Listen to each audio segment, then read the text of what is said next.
Yo, thanks for listening, downloading, and subscribing to the latest edition of the 12 Kyle podcast.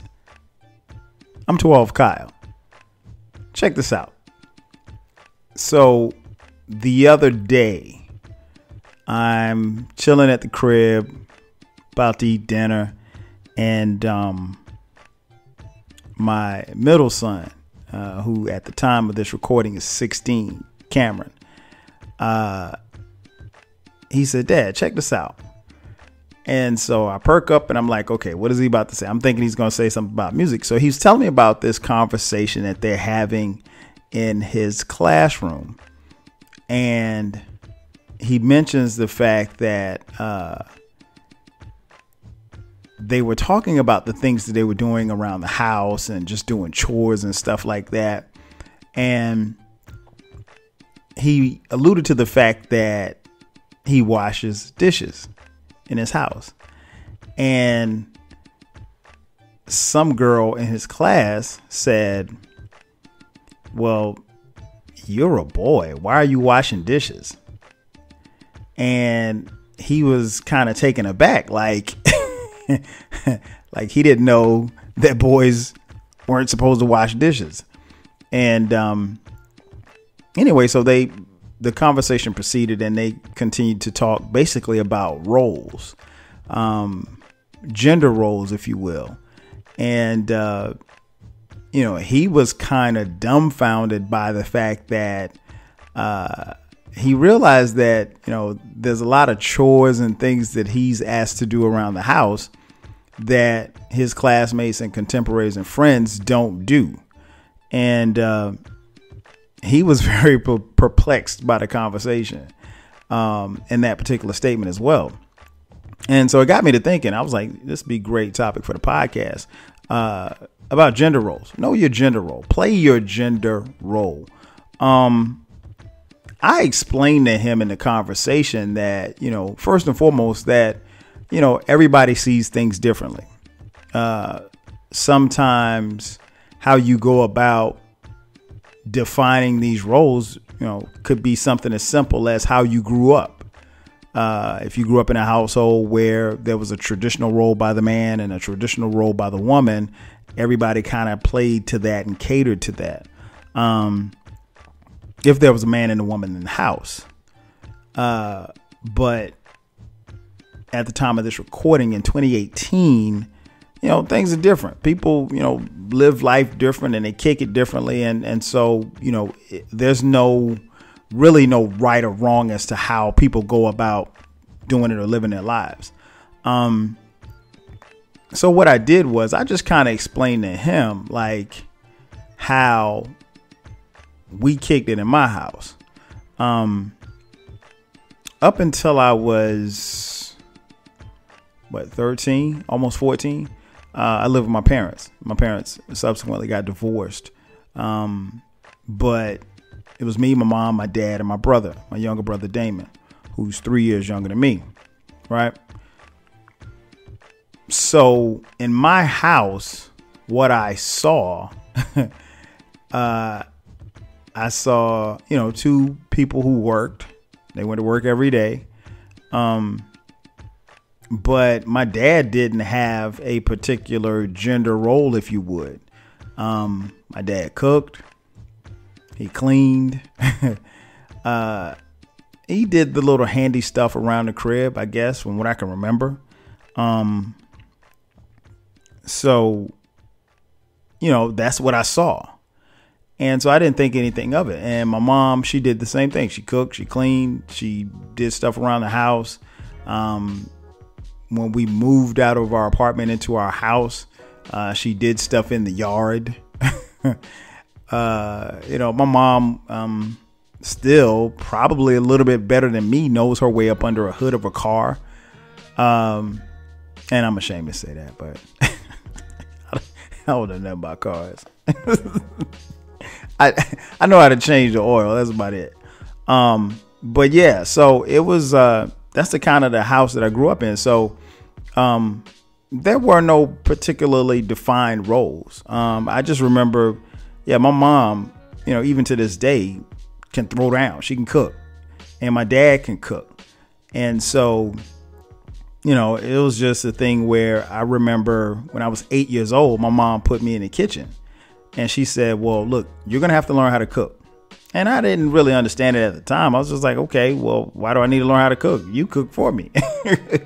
And so she just explained to me like, look, I'm not always going to be around. And at 8, you don't understand that, right? But you figure, okay, well, I mean, I got to take a word for it. She says I need to learn how to cook. I need to learn how to cook. And I learned at 8 how to cook. And, you know, of course, I mean, I wasn't chefing up. I wasn't chefing up gourmet beans and weenies at that time. But I did, you know, learn the basics of how to cook. And I was really just taught at that age to really not be afraid to cook anything, because the way she explained to me was like, look, hey, the directions on every box or every package, so it tells you what to do. And if you mess it up, worst thing you could do is just throw it away. So I didn't have a fear of cooking or, you know, burning something or anything like that. So I was pretty good at following directions. And subsequently I learned how to cook. Fast forward to earlier this summer, we were in here in my house chilling, and one of our family friends came by, and her daughter and our daughter, Skylar, are best friends. And she saw me in the kitchen cooking, and she told my wife, she said, oh, Kyle knows how to cook. And my wife said, yes, he can cook. And she was kind of taken aback because, you know, I guess maybe the men that she dealt with, in particular, her ex-boyfriend, he didn't cook. And so she did most of the cooking, or pretty much all of the cooking. So I told her, I said, yeah, I can cook. I mean, that's this. And really how I kick it in this crib is that, you know, it really just depends on who gets home first. I mean, could be just that simple. I don't mind cooking. I actually like cooking. And that's just one example. But I think what I tried to explain to Cameron, getting back to the conversation, what I tried to explain to him was that the roles that he sees us play out is really the roles that I saw growing up in my house. So, you know, for me, I cook, I clean. I'm not a big fan of cleaning. I absolutely hate folding clothes. I don't mind washing clothes, but I hate folding clothes. And fitted sheets. Fitted sheets are the worst. I'm a firm believer in just balling up the fitted sheets and putting it in the closet. I mean, like, who cares if it's not folded correctly? But my wife will tell you that it needs to be folded correctly. Now, what correctly is, I don't know. Nonetheless, chores, you know, as far as like household chores that I guess traditionally would have in years past been done by the woman of the house, we share in that responsibility. And subsequently, it trickles down to our children. So they have chores as well. And I tell my kids all the time, like, you know, we were taught and we were told nobody's asking you for money for the light bill. So, quote unquote, earn your keep. I can't tell you how many times I heard earn your keep growing up. So, yeah, we had to do that stuff. So, you know, the roles, I guess, that were defined for a woman back in the day, I share in those responsibilities, and subsequently my sons do as well. My daughter, she's too young right now, but when she gets of age, she'll learn how to do it too. Because I tell my kids the same thing that my mom told me. I'm not always going to be around. And more importantly, at some point, you got to get out of my house. This will always be home, but at some point, you got to get out of my house. So, yeah, there's no, you know, traditional role per se.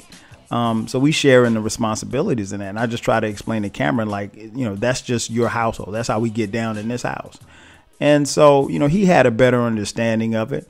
Back in the day, the woman did the cooking and the cleaning and, the household. The woman took care of the house and the kids, and, the man took care of the quote unquote manly stuff. He was fixing the sink, or he was fixing the toilet, or he was taking care of the cars and changing the oil and, changing tires and all of that good stuff. Cutting the grass, raking the leaves, or whatever the case may be. Me, not so much. I have a nice sized yard. It sits on a corner, so it's a lot of yard and there's a lot of grass to cut. I'm gonna keep it a buck with y'all. I haven't cut my grass in like 10 years. Much to the dismay, and I know my Uncle Ronnie is smiling down from heaven, cussing me out. Yeah, I don't cut my own grass. I paid somebody to do it, and I've paid somebody to do it for the last 10 years. It's not that I don't want to cut my grass, people, and I know you're looking at your stereo or your speakers and you're judging me. Don't judge. But no, I don't cut my grass. I don't. I mean, I pay somebody to do it. My man, Garcia, he comes through, cuts it every 2 weeks, and he's done a great job for the last 10 years. And I've paid him well. I don't have any excuses. I don't have a lawnmower. I had a lawnmower. It got broken, and I just never got around to buying another one. And every winter I say, yo, I'm going to get me a riding lawnmower. I'm going to do this, and that. I'm going to be in the yard so heavy come spring and summer. Not so much. But again, that's just not what I do. But, it's a bug out for me, particularly like during the summertime here in Atlanta, to ride through my subdivision and see women cutting grass, which, isn't strange for me because, again, I remember my mom cutting grass. I remember my aunt cutting grass. But it's a little weird for me to see a woman cutting grass, when there's a man in the house and he's inside and she's outside in the 95-degree weather cutting grass. Yeah, looks a little weird. The optics, a little weird, but hey, it is what it is. I mean, that's their house. But yeah, so I guess the best way I can describe it is, we share the roles here. We have, things that we do that we both do and we're responsible for. And so, I easily could play I'm the daddy card and just, come home from work, plop down on the couch, drink a beer and watch, Fred Sanford. But I don't. I mean, like, that's really not how I kick it. I want to make sure that we instill, life skills into our children. And I think one of the things that, kind of brought me from that conversation that I was having with Cameron is that I just, kind of told him, like, look, everybody doesn't live like you. Maybe your friends, maybe they may have two parents in the household. Maybe they not. Maybe they don't. I don't know. I don't know these kids. But I wanted to impress upon him that, this is how we do it in this house. This is how I did it in my house growing up. And subsequently, at some point, many, many, many, many, many, many years from now, you'll get married.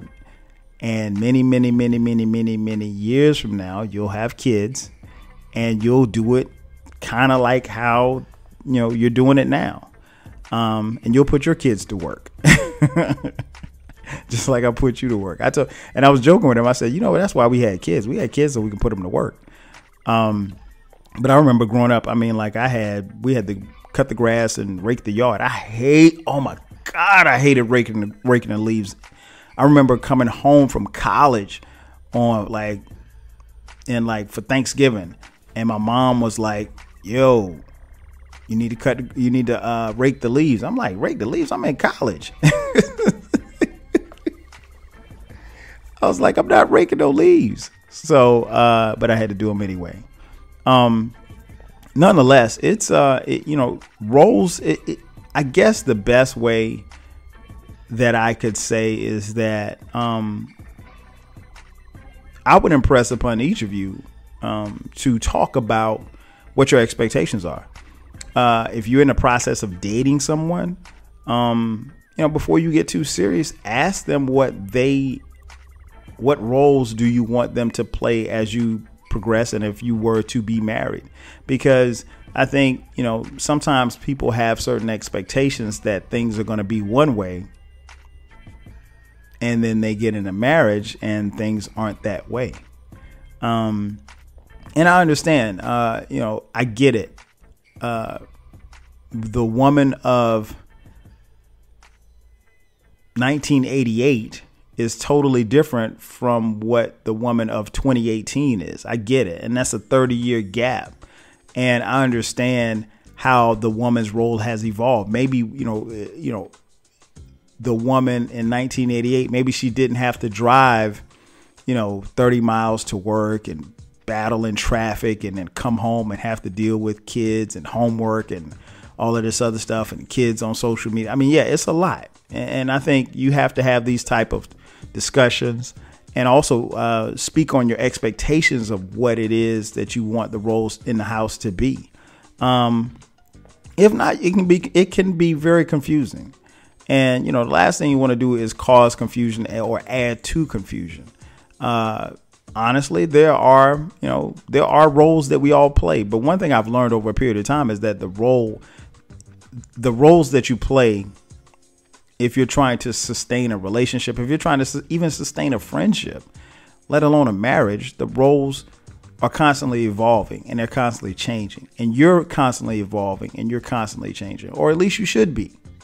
So don't necessarily get too caught up in the roles that you have, because ultimately those roles will change. But make sure that you're doing what you can do to bring to the table so that you can, kind of lighten the load for the other person. And I'm speaking from experience, because there's been times in my life and in my marriage where I probably didn't do that. And it can be overwhelming. I mean, if you got somebody, coming home and cutting the grass and raking the leaves and sweeping the driveway and washing the cars, that can be physically demanding. And then, not only that, and trying to balance, household chores and everything like that, it's a lot. So my advice would be the same advice I gave Cameron.